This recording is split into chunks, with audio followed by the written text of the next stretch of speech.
오늘 본문은 두 개의 문장으로 되어 있는데 첫 번째 문장부터 한번 해보시죠. 주어가 뭐죠? 우리가입니다. 예. 동사는 용서해 준다입니다. 그러니까 우리가 용서해 준다는 거예요. 주어가 우리입니다. 용서의 주체가 사람이라는 거죠. 내 자신이라는 거예요. 꼭 기억하셔야 돼요. 그 다음에 우리에게 죄 지은 사람을 이라고 되어 있는데 여러분 죄와 용서가 지금 사람과 사람 간에 발생하는 죄와 용서라는 것을 꼭 기억하셔야 돼요. 그러니까 우리가 지금 앞에 있는 문장하고 뒤에 있는 문장을 혼용하게 하는 습관들이 있거든요. 근데 그게 아닙니다. 오늘 본문을 명확하게 이해하기 위해서는 앞에 있는 주어 동사와 뒤에 있는 주어 동사를 명확하게 살펴야 돼요. 자, 그러면 오늘 설교의 핵심은, 오늘 본문의 핵심은 내가 나에게 죄를 지은 사람을 용서해 주는 것에 관한 이야기인 거예요. 내가 하나님 앞에 지은 죄에 대한 용서를 받는 게 아니에요. 이해가시죠? 자, 그래도 왔다 갔다 하실 거예요. 그래도 계속 해보자고요. 자, 그러면 오늘 본문을 누가 봐도 핵심 단어가 뭔지 다 찾아낼 수 있어요. 여러분 찾으셨어요? 뭐죠? 죄와 용서. 용서는 뭔지 다 알아. 근데 죄라고 하는 거는 의미가 조금 이게 힘들어요.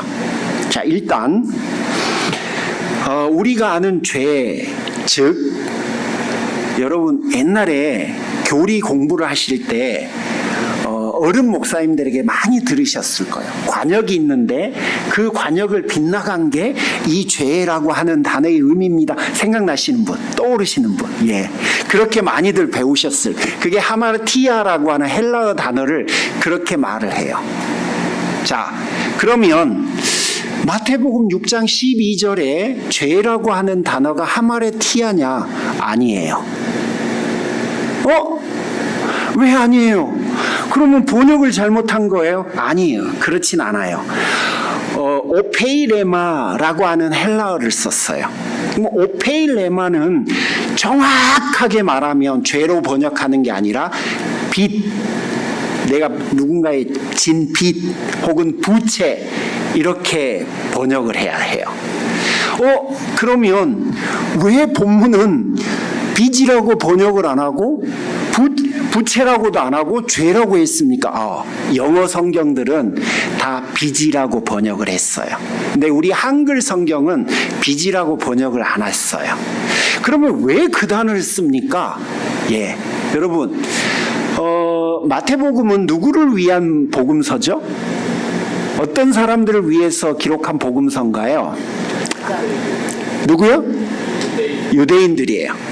유대 사람들에게 복음을 전하기 위해서 기록한 복음서가 마태복음이에요. 그러면 유대인들은 그 사람들이 이해하는 용어로 바꿔주면 더 쉽게 받아들이겠죠. 근데 유대인들은 죄가 빚이라고 생각했어요. 어떤 의미에서냐면 하나님에게 갚아야 할 것을 갚지 않은 것을 죄라고 생각했거든. 그러니까 여기서 빚이라고 하는 헬라어 단어를 써도 유대인들은 다 알아들어요. 그게 죄를 의미하는지 다 알아들어요. 자, 그런데 주기도가 마태복음만 기록된 게 아니라 누가복음에도 기록됐거든요. 누가복음은 누구를 위해서, 누구에게 복음을 전하는 복음서죠? 이방인들은 빚이라는 단어를 써놓으면 그냥 빚진 줄 알지. 여러분 누가 그게 죄인 줄 알겠어요. 그래서 누가복음 6장 11장 4절에는 거기는 하마르티아라고 죄라고 하는 단어로 써 있어요. 자, 그러면 그 둘의 차이를 여러분이 이제 나중에 성경을 읽으실 때 명확하게 이해하실 것 같아요. 자, 그러면 지금부터 빚이 무엇인지, 우리가 하나님 앞에 진 빚이 무엇인지를, 즉 죄가 무엇인지를 주기도적 관점에서 시작하겠습니다. 본질적으로 영혼 구원에 관한 죄의 개념은 명확해요. 하나님을 하나님이라고 하지 않는 게 죄예요. 그런데 주기도에 나와 있는 우리가 다른 사람에게 죄 지은 것을 혹은 다른 사람이 나에게 죄를 지은 것을 용서해 주는 이슈의 죄의 개념은 달라요. 자, 그 다른 개념을 가고 있는 거지 창세기에 나와 있는 창세기 3장 5절의 죄의 개념을 가지고서 주기도를 보면 혼란스럽고 이해를 못합니다. 자, 그러면 우리가 하나님께 진 빚이라는 게 도대체 뭘까? 그거를 오늘 계속해서 디벨롭을 시켜갈 겁니다. 일단 이 빚이라고 한 단어가 여러분 놀랍게도 복수형입니다. 단수와 복수의 차이가 뭘까요? 단수는 하나의 죄를, 단 한 번의 죄를, 그리고 한 번만 범할 수 있는 죄를, 그리고 그것에 대한 용서는 한 번만 하면 되는 건데 이게 복수형이에요. 그럼 복수형이라는 소리는 지금까지 여러분의 지속적으로 힌트를 드렸지만 구원과 관련된 죄가 아니라는 이야기죠. 그렇죠? 자, 그리고 제가 여러분에게 계속해서 힌트를 드렸어요. 이거는 내가 하나님의 자녀가 되고 말고의 이슈의 이야기가 아니에요. 왜죠? 주기도는 처음 강해 설교를 시작할 때부터 제가 계속해서 반복적으로 여러분에게 말씀, 누구에게 준 거라고? 불특정 다수가 아니고 제자들에게 준 이야기예요. 자, 그러면 하나님의 자녀가 된 사람들인 거예요. 복음을 받아들인 사람들이에요. 복음을 받아들인 사람들에게 이미 하나님의 자녀가 됐고 하나님과의 관계가 회복됐는데 그 사람들에게 원죄를 이야기할까요? 아니죠. 자, 이제 논리가 계속 전개되는 건가요? 그렇게 이해하시면 돼요. 따라서 오늘 이 단어가 복수용으로 돼 있다는 것만으로 봐도 이 이야기는 원죄를 뜻하지 않아요. 그러면 도대체 그게 뭡니까? 하나님의 사랑받는 자녀들, 즉 하나님의 자녀가 된 이들도 빚을 지고 죄를 범한다는 거죠. 뭐 하면서? 인생을 살아가면서. 이해가십니까? 지금 여기서 말하는 빚 혹은 죄는 바로 내가 하나님의 자녀가 된 후에 범하고 있는 수많은 잘못된 일들, 그리고 상대가 나에게 하고 있는, 나에게 주고 있는 수많은 상처들에 관한 이야기예요. 그거를 어떻게 할 건지, 그거에 관한 이야기를 지금 하고 있는 겁니다. 자, 다시 정리해요. 오늘 기도는 죄가 가지고 있는 권세로부터 우리를 자유롭게 해주십시오라고 하는 청원이 아닌 우리가 살아가면서 범하는 잘못된 행위를 용서해 달라는 기도예요. 따라서 오늘 이 단어를 우리의 일상에서 타인에게 범하고 있는 도덕적이고 윤리적인 잘못을 뜻한다라고 이해하면 될 것 같습니다. 자, 그러면 그 다음 문장. 우리의 죄를 용서해 주옵소서라고 되어 있는데 여러분, 본문에는 명확하게 주어가 누구인지 안 나와요. 그런데 이 이야기를 누구에게 우리의 죄를 용서해 주는 분이 누군가요? 하나님이에요. 따라서 앞 문장에는 주어가 나였는데, 우리였는데 뒷 문장의 주어는 하나님으로 바뀝니다. 그러니까 용서의 주체가 하나님이시라는 거예요. 하나님, 우리의 죄를 용서해 주십시오 라고 되어 있어요. 이거는 뭘까? 이 죄는 원죄예요. 자, 그러면 뭡니까 이거? 왜 이렇게 헷갈리게 되어 있습니까? 앞에 거는 그렇게 돼 있고 뒤에 거는 이렇게 돼 있는데, 자, 그것보다도 더 힘든 사실이 있어요. 그게 뭐냐면 우리는 이미 하나님 앞에 용서받았잖아요. 그런데 왜 하나님 앞에 또 용서를 구해야 됩니까? 뭐 이렇게 이해되어질 수 있어요. 맞아요. 우리는 이미 하나님께 용서를 받았어요. 하나님의 자녀가 이미 되었어요. 죄의 권세로부터 해방되었어요. 이미 구원받았어요. 그런데도 우리는 용서를 구하라고 되어 있어요. 여러분 죄송해요. 제가 원죄라는 단어를 썼는데 실수입니다. 그 이야기가 아니에요. 그러면 이 용서는 아까 말씀드렸듯이 구원이 아니라고 이야기했잖아요. 제가 괜히 중간에 여러분을 헷갈리게 한 것 같아요. 다시 정리해드려요. 나는 이미 하나님의 자녀가 되었어. 그 하나님의 자녀가 된 나에게 오늘 본문의 주기도를 예수님께서 가르쳤어요. 기도해라 라고. 그러면 그분이 이미 자녀가 된 나에게 왜 이 기도를 가르쳤을까? 나에게 다시 하나님으로부터 구원받으라고, 그 구원을 얻기 위해서 죄 용서가 필요하다는 이야기일까? 이게 뭐지? 예. 자, 또 디벨롭을 시키는데요. 오늘 되게 복잡하네. 결혼해서 부부가 되었어요. 결혼해서 부부가 되었다고 그 부부가 건강해지고 친밀해지고 행복하게 잘 살 수 있나요? 결혼만으로? 그렇지 않아요. 이슈가 생길 때마다 서로 대화해야 돼요. 오해가 생길 때마다 풀어야 돼요. 누군가가 큰 잘못을 하면 그 잘못에 대해서 이야기를 해야 되고, 혹시 책임을 져야 될 게 있으면 책임을 지고, 용서를 해줘야 될 게 있으면 용서를 해줘야 돼요. 그런 수많은 과정들의 반복이 계속 이어져야 이 두 부부가 비로소 건강하고 친밀한 부부가 될 수 있어요. 이해 가십니까? 근데요, 저는 결혼만 하면 다 행복하게 살 줄 알았어요. 아무 문제가 없을 줄 알았어요. 그래서 총각일 때는 결혼만 하면 좋겠다고 생각했어요. 그런데 여러분, 참 어렸죠? 그쵸? 안 그렇죠? 그렇지 않아요? 네. 왜 웃으세요? 설교자는 진지한데.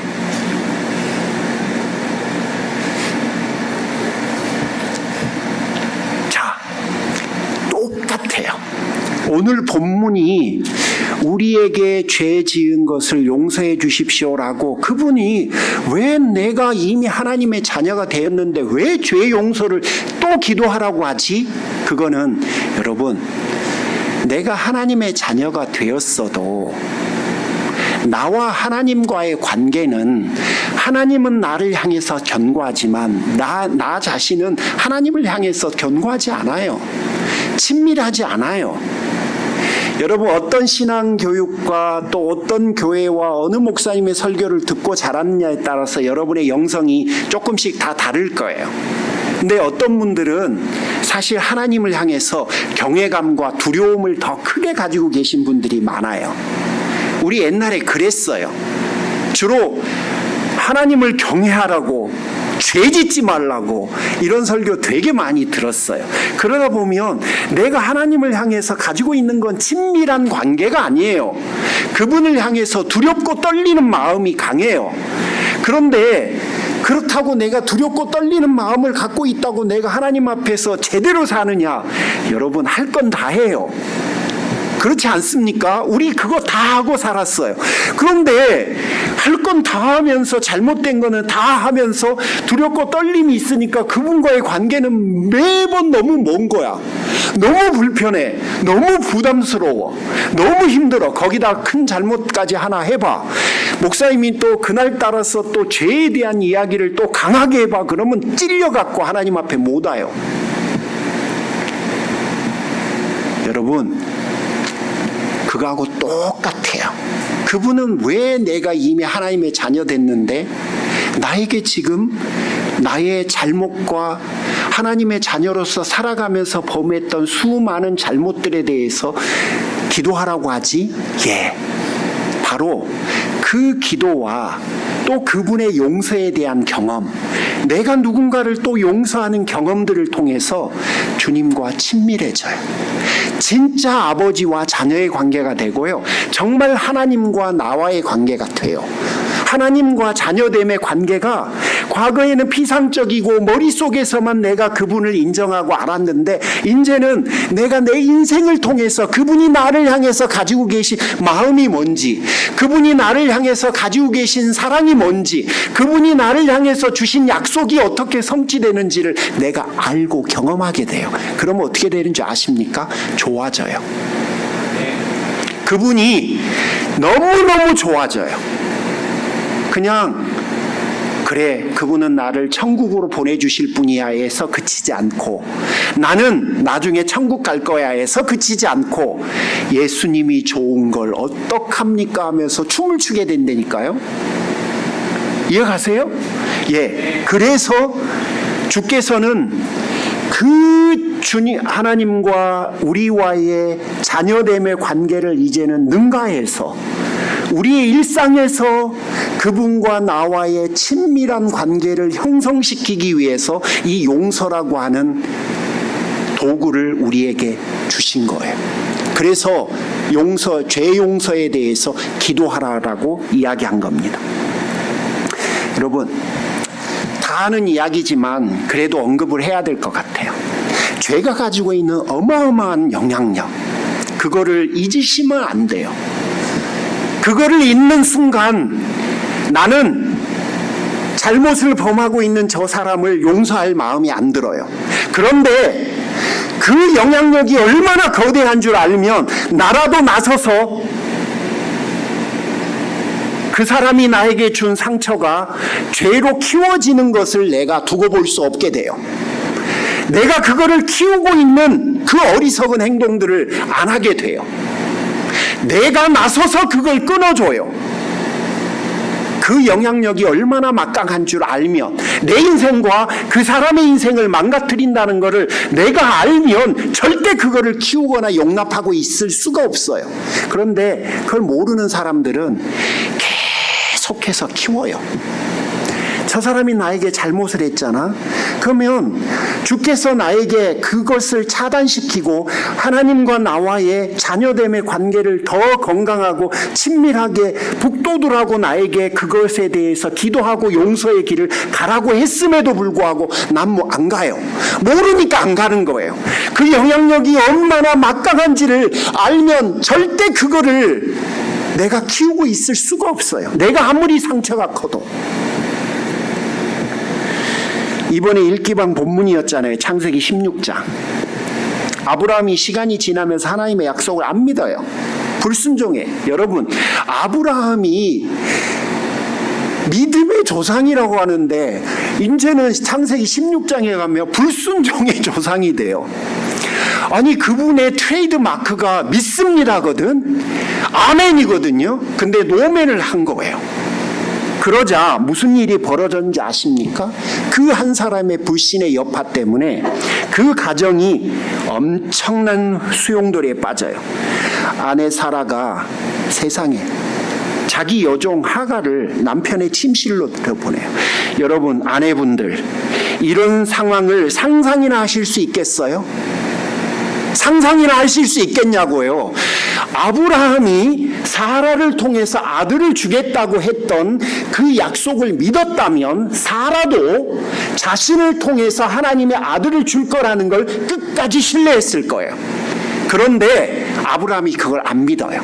그러자 사라도 대안을 찾은 거예요. 그 대안이 뭔지 아십니까? 자기 여종을 남편의 침실에 들이는 거. 말도 안 되는 일이죠.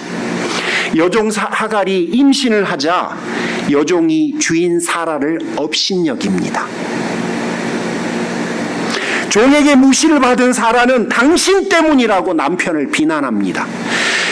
아내에게 비난받은 남편 아브라함은 하갈과 그리고 그의 아들 이스마엘을 집에서 내쫓아버립니다.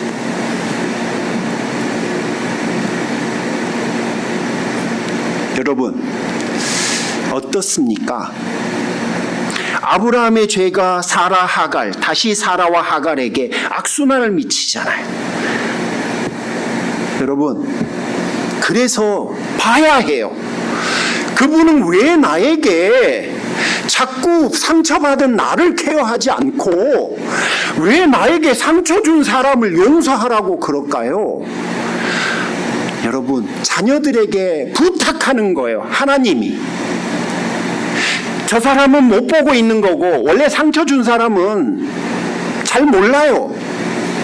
상처 받은 사람만 잘 알아요. 그러니까 하나님께서 이 어마무시한 죄의 영향력 아래에서 자녀들이 살아가는 것을 두고 보실 수 없는 거예요. 그러니까 알고 있는 사람, 볼 수 있는 사람에게 부탁하는 겁니다. 성경 어딘가에는 있겠지만 떠오르진 않았어요. 상처 주지 마, 상처 주지 마, 잘못하지 마, 이런 부분들은 많지 않아요. 대신 용서해라, 네가 품어라, 그래서 끊어라, 절대 그 지옥 속으로 함께 들어가지 마라. 여러분, 그거는 결국 저 사람만을 위한 게 아니라 나를 위한 거예요. 그 속으로 들어가셔 봤던 분들은 우리 다 이해할 수 있는 이야기예요. 네, 솔직히 오늘 본문은 조금 이상한 점이 있어요. 원인과 결과인데요. 이게 앞에 있는 게 원인이고 뒤에 있는 게 결과예요. 그러면 이게 무슨 일이 되냐면, 하나님, 제가 딴 사람들 용서할 테니까 저를 용서해 주세요, 이렇게 되는 거예요. 이게 앞뒤가 안 맞아요. 성경의 흐름과 신학적으로 정말 이상한 이야기예요. 아니, 하나님의 용서가 나에게 임했고 그 다음에 자녀들인 나에게 하나님이 용서의 삶을 권면하고 있는 거잖아요.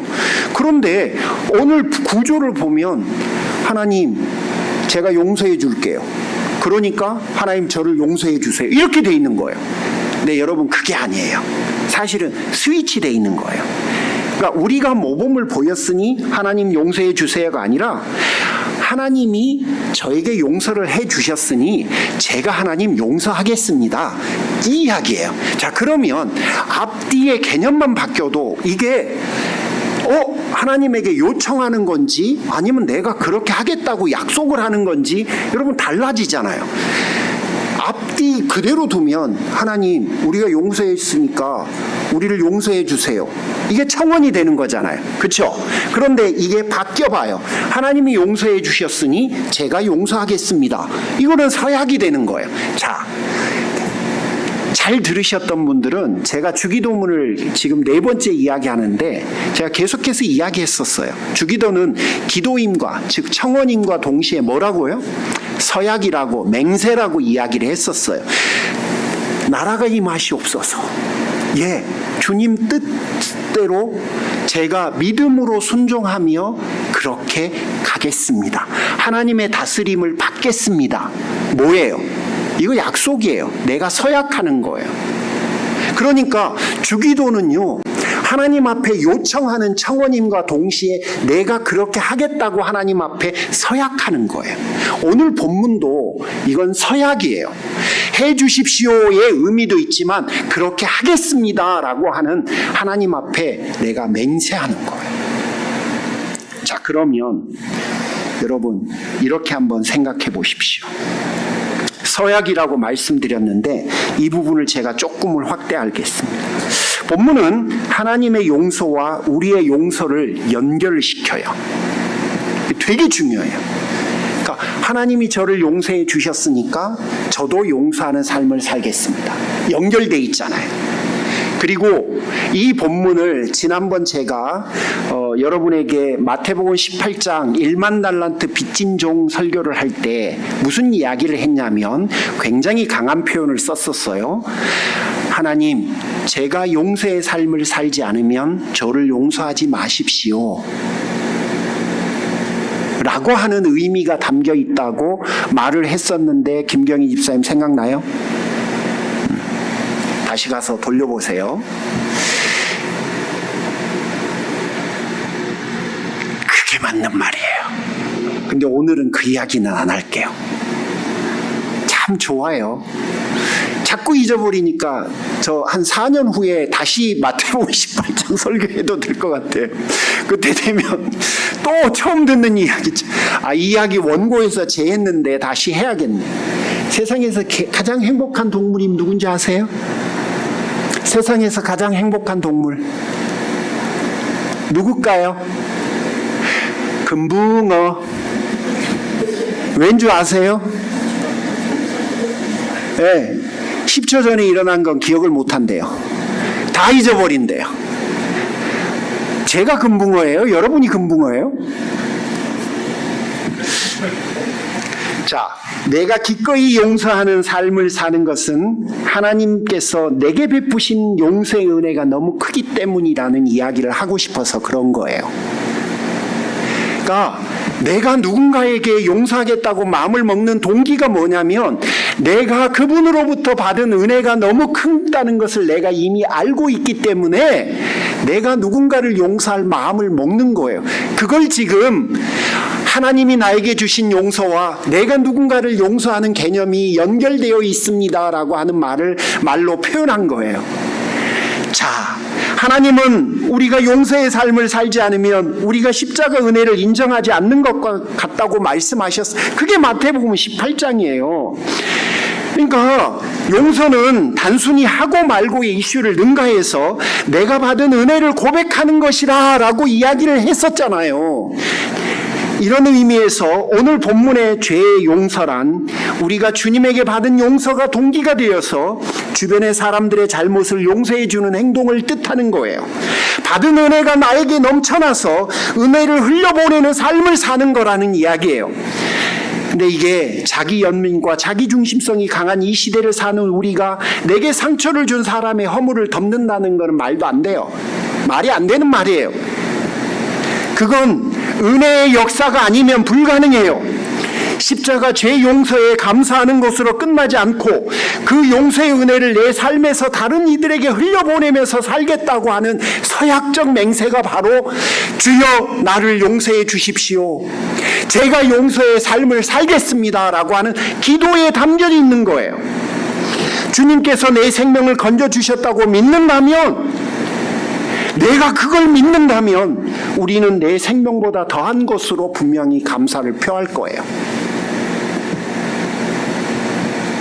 십자가 용서를 받은 하나님의 자녀들은 그 은혜가 너무 크고 감격해서 인생을 같이 살아가는 사람들에게 그 감격을 공유하려고 할 거예요. 하려고 할 때 하는 선택이 용서라는 거예요. 근데 이 용서가 세상에서 만만치 않은 것 중에 하나예요.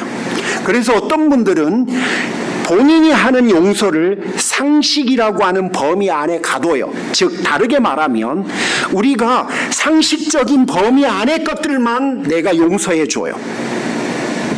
근데 여러분, 이게 얼마나 심각하냐면 우리는 상식으로 하나님의 자녀가 된 게 아니잖아요. 내가 받은 용서의 은혜는 상식의 수준을 넘는 거였잖아요. 어느 부모가 다른 사람을 용서하려고 내 자식을 희생시킵니까? 그런 상식을 가지고 있는 부모님들이 있으십니까? 내가 받은 은혜는 상식이 아니었어요. 그런데 나는 상식선에서 용서의 삶을 살겠다고요? 이상하죠. 너무 이상하죠. 내가 받은 건 그게 아닌데 내가 가지고 있는 거는 그거라면 여러분, 과연 내가 가지고 있는 은혜의 가치가 진짜 내가 깨닫고 있는 걸까요? 감정이 상하지 않으면 용서한다. 저는 이번에 창세기 18장을 읽으면서 제가 하나님이라면 아브라함한테 화를 냈을 것 같아요. 하나님께서 내가 소돔과 고모라를 멸하겠다 하니까 아브라함이 뭐라고 한지 아십니까?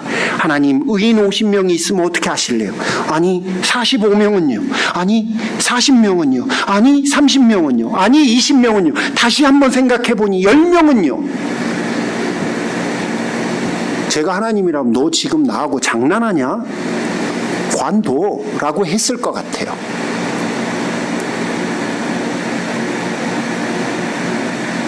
하나님 안 그러셨어요.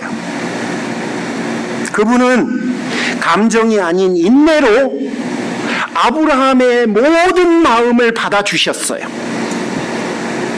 여러분, 내가 받은 게 인내인데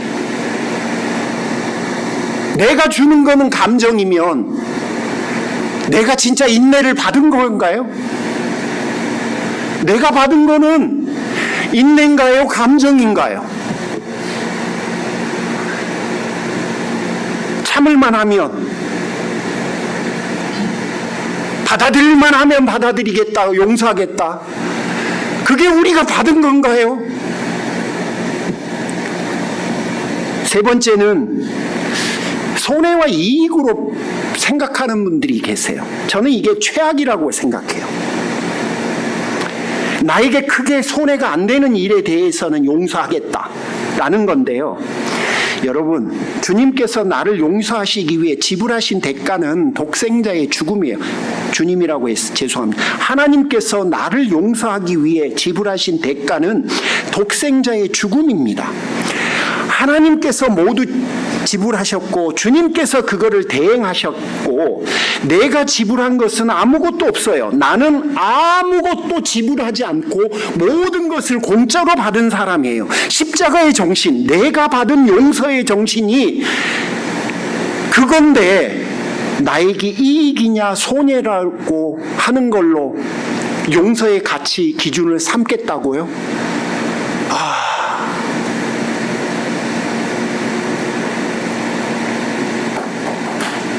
그게 우리의 영성의 표준이 된다고요? 우리에게 용서가 참 어려운 건 맞아요. 진짜 어려워요. 자기중심적이고 자기연민이 강하기 때문에 그래요. 상처를 받으면 감정이 폭발하지요. 이거는 어느 누구나 똑같아요. 저 같은 경우에는 어떻게 그럴 수 있어? 라고 하는 표현을 써요. 저는 그래요. 근데 여기에 숨겨져 있는 단어가 두 개가 있어요. 첫 번째 단어는 어떻게 나에게 그럴 수 있어요? 나한테 어떻게 그럴 수 있냐는 거예요. 두 번째는요, 감히 어떻게 그럴 수 있어? 라고 생각해요. 저는 그렇게 생각해요. 여러분은 어떠실지 모르겠어요. 그러니까 어떻게 그럴 수 있어에는 나에게와 감히가 숨어 있어요. 함께하면 감히 어떻게 나에게 그럴 수 있어? 뭐 이런 거죠. 자기중심적이고 자기연민이 강하니까 어쩔 수 없다고 했잖아요. 그런데요, 여러분 어떻게 그럴 수 있냐고요? 죄악된 본성을 가진 너, 나, 우리는 충분히 그럴 수 있어요. 제가 자주 쓰는 용어로 공사 중이니까 그런 거예요. 아직 완전하지 않기 때문에 그런 거예요. 게다가 고장 수리 중이라면 누구나 더 그럴 수 있어요. 자존감이 극도로 낮아 있거나 삶이 언스테이블해졌거나 지금 여러 가지 어려움에 처해 있으면 여러분 누구든지 평소보다 더 나에게 상처를 줄 수 있는 가능성이 커져요. 그러므로 누구나 다 그럴 수 있는 거예요. 따라서 어떻게 그럴 수 있어? 라고 하는 이 물음과 질문을 가지고 씨름하면 답이 안 나와요. 모두가 다 그럴 수 있기 때문에요. 나도 그럴 수 있기 때문에요. 이것 가지고 씨름하면 출구 없는 분노와 감정에 휩싸여서 정말 정답 없는 지옥 같은 나날을 보낼 수밖에 없어요.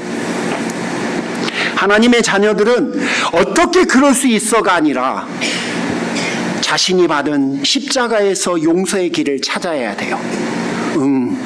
충분히 그럴 수 있어. 원래 우리는 그런 사람들이었거든. 내가 지금 하나님의 자녀가 되고 저 사람이 지금 하나님의 자녀가 되고 저 사람이 목사가 되었고 저 사람이 수십 년 인생을 살고 신앙생활을 해도 충분히 그럴 수 있어. 왜냐하면 아직도 공사 중이거든. 근데 게다가 요즘은 뭔가 이상해. 고장 수리 중이야. 수리가 아직 안 끝났어. 그러니 더 그럴 수 있어. 여러분, 내가 받은 은혜에서 그 답을 가져와야 돼요. 그럴 수 있어. 나는 더한 것도 했던 사람인데 뭐.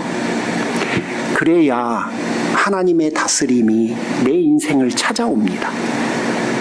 하나님을 향한 나의 범죄가 얼마나 심각했는지를 아는 사람은 다른 사람들이 나에게 입힌 피해를 사소한 것으로 생각해요. 존 스tott 말이에요. 반대로 다른 사람이 나에게 준 아픔을 크게 생각한다면 그건 내가 받은 십자가의 용서를 지금 미니멀라이즈 하는 거예요. 최소한으로 깎고 있는 거예요. 믿지 않는다는 증거가 되는 거예요. 설교를 마무리하고 싶어요. 사무엘상 17장 다윗과 골리앗 설교를 할 때 여러분 다시 떠올려 주셨으면 좋겠어요. 막내라고 대놓고 무시하던 아버지, 왕으로 기름 부음 받았는데도 다음날 도시락 심부름을 시킵니다. 형 엘리압은 전쟁을 구경 왔냐고 모욕을 해요. 여러분, 가족이 뭐 이렇습니까? 아버지에게 무시당하고 형에게 모욕당하면 대부분의 사람들은 마음이 상할 거예요. 이 정도에서 마음이 온전한 사람은 별로 없어요.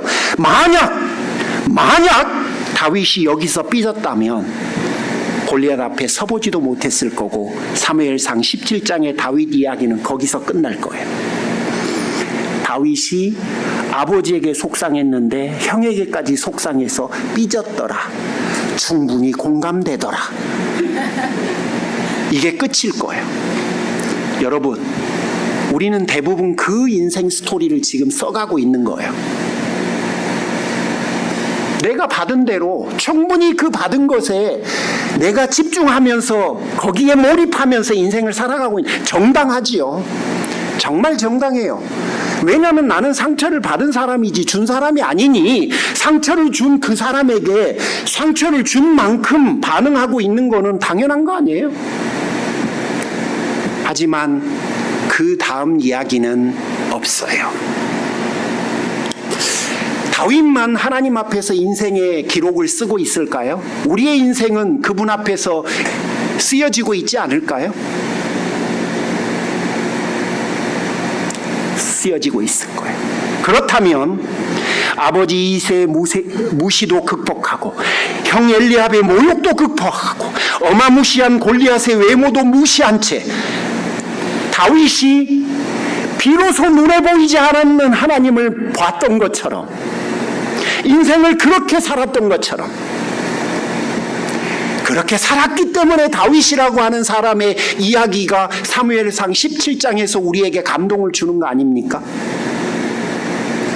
만약에 그가 용서를 상실했다면, 아버지하고 따지고 있고 형하고 변론하고 있었다면, 상한 마음 때문에 그게 아니라고 진실을 추구하고 있었다면, 여러분, 그는 골리앗을 무찌를 수 있는 엄청난 은혜의 기회도 함께 상실했을 겁니다. 상처받은 것이 무시하라는 이야기가 아닙니다. 아파요. 다 알아요. 여러분만 상처받고 무시받고 인생 살아가는 게 아니에요. 모두가 다 그런 인생을 살아요. 특히나 나에게서 가장 가까운 사람들이 나에게 가장 많은 상처를 주는 거예요. 식구들, 교회 가족들, 목사, 여러분에게 가장 많은 상처를 주는 사람들이에요. 왠 줄 아세요?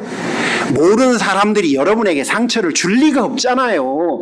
오늘 처음 만났는데 처음 본 사람이 왜 나에게 상처를 줍니까? 원래 가까이 있는 사람일수록 상처를 주는 거예요. 그런데 그때 어떻게 사실 거예요? 아버지하고 이야기할 거예요? 아버지, 왜 나를 막내라고 무시합니까? 이제 왕으로 기름 받았는데 대우 좀 해주세요. 그럴 겁니까? 여러분, 그러면 심부름 못 가요. 심부름 안 가봐요. 골리앗 못 만나요. 형한테 갔어요. 형이 무시하고 모욕 줘. 형, 뭐야? 그러면 안 되지. 가족이. 그러고 있어봐요.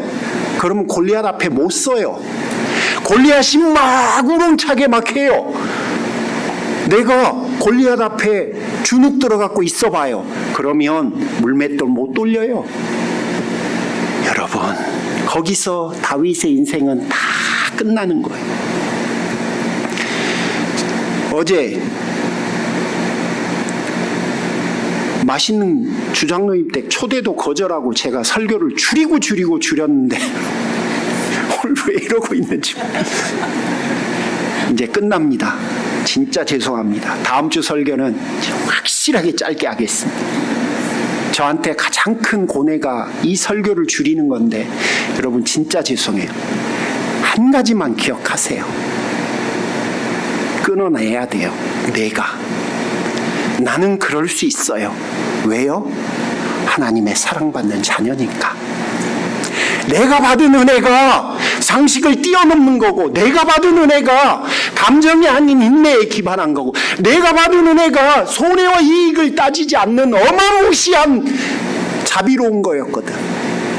그것들이 내 마음 속에, 내 인생 속에 가득 차 있기 때문에, 그분의 마음이 어떤 건지 내가 알기 때문에 나는 그걸 끊어줄 수 있어요. 내가 받은 사람이기 때문에, 내가 누리고 있는 사람이기 때문에. 주께서 오늘 여러분에게 기대하는 마음이 그건 것 같아요. 제가 느끼기에 기도해 라고 하는 게 아니라 해다오. 예, 해보겠습니다. 그렇게 해보겠습니다. 하나님, 제가 해볼게요. 지금 그 이야기가 여러분 오늘 이야기인 것 같아요. 쉽지 않겠지만 주께서 나를 어떻게 사랑하셨는지를, 용서하셨는지를 떠올리고, 우리가 하나님의 사랑받는 자녀니까 그 길을 한번 같이 걸어갔으면 좋겠습니다. 자, 우리 다 함께 찬양을 한 곡 하시고, 아무리 시간이 없어도 여러분 우리 찬양하고 이제는 좀 덜 더워졌으니까 좀 해도 될 것 같아요. 이 찬양 우리가 너무나 잘 아는 찬양이에요. 내가 잘 못할 거예요. 우리가 분명히 용서하고 그 사랑이 어떠한 건지 고백하겠다고 해도, 그렇게 한번 해보겠다고 해도 우리는 잘 못할 가능성이 커요. 그래도 한번 해보겠다고 같이 결단했으면 좋겠어요. 찬양합니다.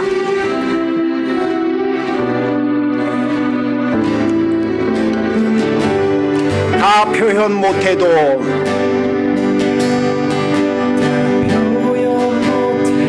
다 표현하리라.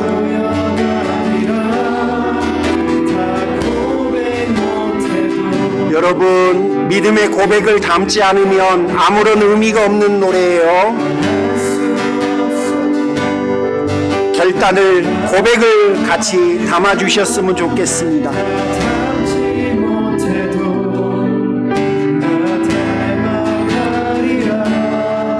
다 표현 못해도 나 표현하리라. 다 고백 못해도 나 고백하리라. 다 알 수 없어도 나 알아가리라. 다 닮지 못해도 나 닮아가리라. 그 사랑 얼마나 아름다운지, 그 사랑 얼마나 날 부욕해 하는지, 그 사랑 얼마나 크고 놀라운지를, 그 사랑 얼마나 나를 그 사랑 얼마나, 우리 다시 한번 후렴만 고백합니다. 그 사랑 얼마나 아름다운지,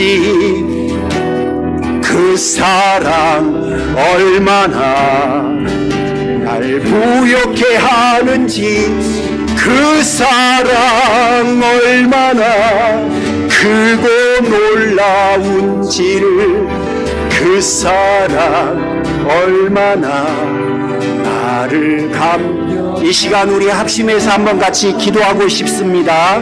오늘 말씀을 떠올려 보십시오. 내가 받은 용서가 얼마나 큰지 떠올리시며, 그분이 나에게 기대하시는 그 용서의 삶을 한번 살아가 보겠다고, 잘할 수 있을지 없을지 모르지만 하나님 열심히 한번 해보겠다고, 우리 합심해서 한번 같이 그분 앞에 통성으로 기도하며 결단하겠습니다. 하나님 아버지, 감사합니다. 저에게 허락하신 그 놀라우신 은혜와 그 놀라우신 고백과 그 놀라우신 용서의 찬양, 아버지, 그 사건들을 저희들이 충분히 압니다. 이 시간 저희들이 주님 앞에 나와 아버지 앞에 간절한 심정으로 고백합니다. 주여, 주여 주여 주여 주여 내가 받은 그 놀라운 은혜를 다시 한번 떠올리며 다시금 주님께서 우리에게 주신 그 귀한 말씀의 가치를 높여서 아버지 우리가 용서의 삶을 한 걸음씩 걸어갈 수 있도록 내가 그와 같은 멋진 인생을 살아갈 수 있도록 하나님 앞에 그 놀랍고 복된 삶을 아버지 한 걸음씩 살아갈 수 있도록 주님 역사하여 주시옵소서. 하나님 하나님 하나님 하나님 하나님 하나님 하나님 하나님 하나님 하나님 주여 주여 주여 주여 주여 주여 아버지 하나님 감사합니다. 하나님 아버지 감사합니다. 저에게 그토록 위대하고 놀라우신 것들을 깨닫게 해주시고 우리의 심령 속에 품으며 인생을 살아갈 수 있게 해주셔서 너무너무나 감사합니다. 아버지 그렇게 인생 살아가게 도와주시옵소서.